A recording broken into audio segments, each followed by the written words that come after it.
नमस्ते। आज छत्रपति शाहू महाराज की जयंती है। उसी के उपलक्ष्य में मैं आपके सामने आया हूँ। हमारे पार्टी के जो वरिष्ठ नेता है वो हर वक्त बोलते हैं कि हम पुरोगामी विचारों के लोग हैं। हमारी पार्टी पुरोगामी विचारों की है। हमारे पार्टी के सर्वे सर्वा माननीय शरद पवार साहब ये भी हर वक्त फुले शाह अम्बेडकर के बारे में बात करते हैं। अगर उनका विकिपीडिया भी आप चेक करोगे तो वहाँ पर भी फुले शाह अम्बेडकर की विचारधारा आपको मिलेगी। लेकिन ये फुले शाह अम्बेडकर की विचारधारा क्या है, हमें यह जानना ज़रूरी है। अगर हम जानेंगे नहीं तो हमारे पार्टी की जो विचारधारा है वो ठीक तरीके से लोगों के सामने हम रख नहीं पाएंगे। हम कहीं भी बैठते हैं, टपरी पे बैठते हैं या कोई नाके पे बैठते हैं, वहाँ पे डिस्कशन चलता है, कभी कभी डिबेट हो जाती है। अगर हम अपनी विचारधारा लोगों के सामने नहीं रखेंगे या हमें ही पता नहीं रहेगा तो हमें मालूम ही नहीं है कि हमें क्या करना है, हमें किस तरह लड़ना है, हमें जीतना कैसा है, लोगों के दिलों में जाना कैसा है, हमारी विचारधारा लोगों के अंदर कैसी बतानी है, लोगों को समझानी है। अगर हमें ही पता नहीं तो हम कैसे बताएंगे। तो हम सभी कार्यकर्ताओं को इस बारे में थोड़ा बहुत तो मालूम होना ज़रूरी है। आज शाहू महाराज जयंती के उपलक्ष्य में सबसे पहले मैं सभी को बधाई देना चाहूँगा, शुभेच्छा देना चाहूँगा सभी कार्यकर्ताओं को। हमारा जो नियुक्ति पत्र है उसके अंदर भी लिखा हुआ है पुरोगामित्व और धर्मनिरपेक्ष। ये जो दो शब्द है ये बहुत बड़े शब्द है, इनका भी अर्थ हमें मालूम होना चाहिए।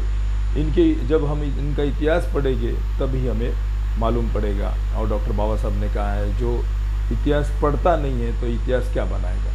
तो इतिहास अगर हमें बनाना है तो हमें इतिहास पढ़ना बहुत ज़रूरी है। तो इसीलिए कुछ बातें, चंद बातें मैं आपके सामने रखना चाहूँगा। छत्रपति शाहू महाराज की ज़िंदगी में एक बहुत बड़ी घटना घटी 1899 में छत्रपति शाहू महाराज पंचगंगा के ऊपर स्नान करने गए थे। उसे शाही स्नान करते हैं, जब राजा स्नान करते हैं, स्नान करने गए थे। उस वक्त का रूल ऐसा होता है कि जब राजा स्नान करता है तो उस वक्त राजपुरोहित साथ में होना ज़रूरी होता है और मंत्र बोलना ज़रूरी होता है।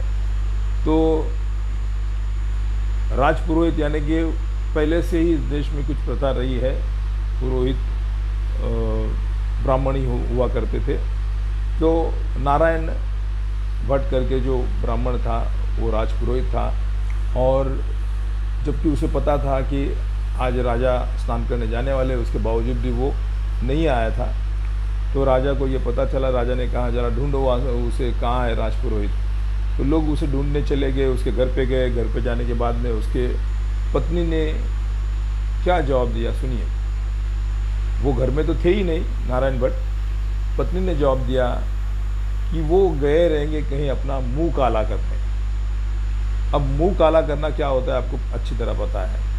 तो वो लोग फिर वो नर्तकी के घर पे चले गए, वहाँ से उन्होंने उठाया, वैसे ही अपना ना मुंह धोया ना नहाए, ऐसे ही पंचगंगा पे आ गए। पंचगंगा पे आ गए और बाद में उन्हें कोई अफसोस नहीं था, क्योंकि एक घमंड होता है ना चातुर्वर्ण व्यवस्था के अंदर। जो ब्राह्मण अपने आप को जो समझते हैं, जो होते हैं, देखो हर जाति में, धर्म में, पंथ में लोग अच्छे भी विचारों के हो सकते हैं, बुरे भी हो सकते हैं, लेकिन प्रमाण कम ज़्यादा हो सकता है। तो इसीलिए बाबा साहब भी कहते हैं कि ब्राह्मणवादी विचारों से मैं विरोध करता हूँ, ब्राह्मण से विरोध नहीं करता हूँ। तो ये ब्राह्मणवादी विचारों का ब्राह्मण था। तो इसने मंत्र बोलना चालू किया, लेकिन वो मंत्र वेदोक्त नहीं थे, पुराणोक्त थे। वेदोक्त मतलब क्या होता है कि वेद ऐसा कहा जाता है कि वेद खुद स्वयं भगवान ने दिए हुए हैं, इसलिए वेदोक्त मंत्र का उच्चारण राजा जब स्नान करते उस वक्त होना बहुत ज़रूरी होता है, उसे बहुत ज़्यादा इम्पोर्टेंट होता है। लेकिन फिर उनके जो दोस्त थे, भागवत करके जो उनके दोस्त थे, उन्होंने कहा कि ये जो मंत्र उच्चारण कर रहा है ये तो पुराणोक्त मंत्र है, जो कि राजा जब स्नान करते हैं तो वेदोक्त मंत्र होना चाहिए। जब महाराज ने पूछा कि आप पुराणोक्त मंत्र क्यों बोल रहे हैं, तो जिस तरह से जवाब दिया उन्होंने, तो वो जवाब ये था कि मैं सही कर रहा हूँ, आप शूद्र हो। शाहू महाराज को उन्होंने शूद्र कहा, आप शूद्र हो, आप राजा नहीं हो, इसीलिए मैं वेदोक्त मंत्र नहीं बोल रहा हूँ, पुराणोक्त मंत्र बोल रहा हूँ। अब सोच लो, एक राजा के सामने किस तरह से बेहूदी से बात की उन्होंने। राजा ने उस वक्त उनको निकाल दिया और कहा कि मुझे जल्द से जल्द मुझे जवाब दो। उन्होंने एक नोटिस भेज दी और जवाब मांगा कि आपने ऐसा क्यों कहा। तो कई महीनों तक उन्होंने जवाब नहीं दिया। और सबसे बुरी बात मैं आपको बोलना चाहूँगा, कुछ इतिहास होता है जो लोगों के सामने नहीं लाया जाता है, लेकिन आप कहीं भी उसके हमारे पास बहुत एविडेंस है, तो भी मैं बोलूँगा। जब वेदोक्त प्रकरण चला, ये प्रकरण पूरे महाराष्ट्र में प्रचलित हुआ, लोगों को पता चला, और उस वक्त उन्हें सबसे ज़्यादा सपोर्ट किया रहेगा किसने, तो लोकमान्य तिलक। जो लोकमान्य तिलक कहते हैं, अभी पता नहीं लोकमान्य कैसे हुए, लेकिन वो भट्टमान्य तिलक थे, ऐसा ही मैं कहूँगा, क्योंकि वो नारायण भट्ट के साथ में खड़े थे और शाहू महाराज के विरोध में उन्होंने उस वक्त कई लेख लिखे थे। खैर, उनको जब शाहू महाराज को पता चला कि मैं एक राजा होने के बावजूद भी मेरे साथ में अगर इस तरह से बर्ताव होता है, तो इस देश के अंदर कितने बहुजन लोग हैं, कितने मागास वर्ग के लोग हैं, वो शोषित है, पीड़ित है, ये इनकी विचारधारा की वजह से शोषित, पीड़ित है, वंचित है, अपने अधिकारों से वंचित है। तो उन्होंने फिर समाज सेवा का जो कार्य किया, ये हमारे देश में आज उनका बहुत अच्छा नाम है। पूरे देश में, भारत देश में उनको पूजा जाता है, उनके विचारों को पूजा जाता है। तो उन्होंने जाति का निर्मूलन किया, उन्होंने अस्पृश्यता निर्मूलन के लिए कार्य किया, उन्होंने शिक्षा के लिए कार्य किया, उन्होंने देवदासी जो प्रथा है वो ख़त्म करने के लिए कार्य किया, जो पुरोहितगिरी होती थी वो भी ख़त्म कर दी। फिर बाद में उन्होंने मराठा समाज के लोगों को पुरोहित बनाया। जो उनको जो कुलकर्णी सिस्टम थी, जो आरक्षण था, ब्राह्मणों को आरक्षण था, वो आरक्षण उस वक्त बंद करवाया।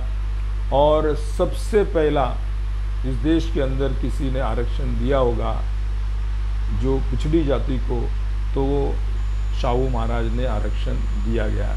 आरक्षण क्यों दिया गया, ये इसका भी जवाब हमें जानना ज़रूरी होता है। जब दो घोड़ों की आप रेस लगाओगे, एक घोड़ा आगे रोकोगे, एक घोड़ा पीछे रोकोगे, और तुम रेस लगाओगे, तो वो रेस सही रेस नहीं होगी। तो पीछे वाले घोड़े को आगे लाने के लिए उसको आरक्षण, इसीलिए आरक्षण कहते हैं, उसी को आरक्षण देना ज़रूरी होता है। तो शाहू महाराज को पता चला कि इनको अभी आरक्षण देना ज़रूरी है, इनको इसमें प्रवाह में लाना बहुत ज़रूरी है।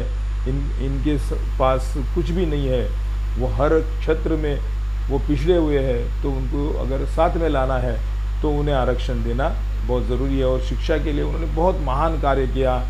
उन्होंने हर जाति के लिए स्कूल खोले।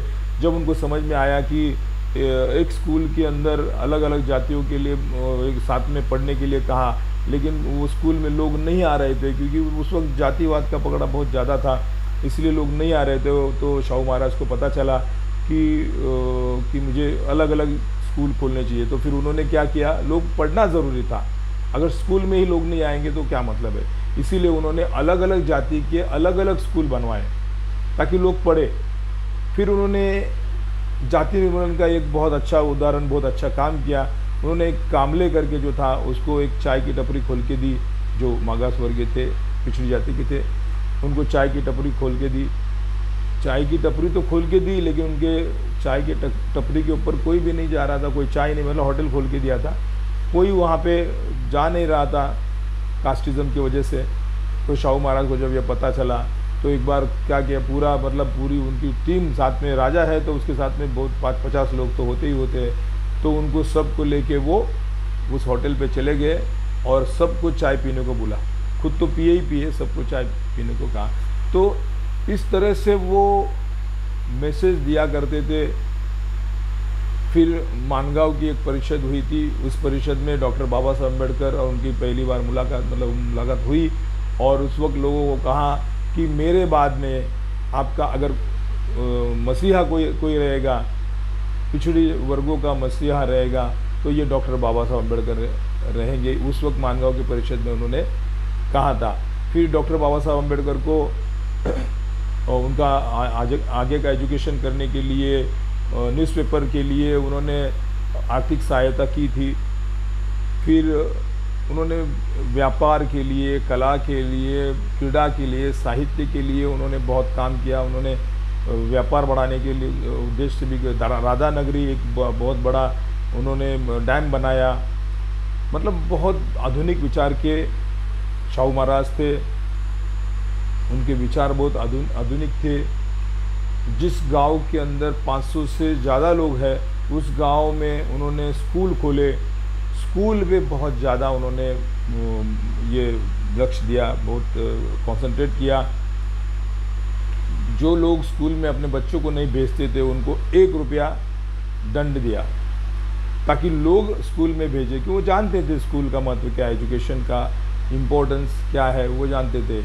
और उन्होंने प्राइमरी एजुकेशन जो है वो कंपलसरी किया, प्राइमरी एजुकेशन।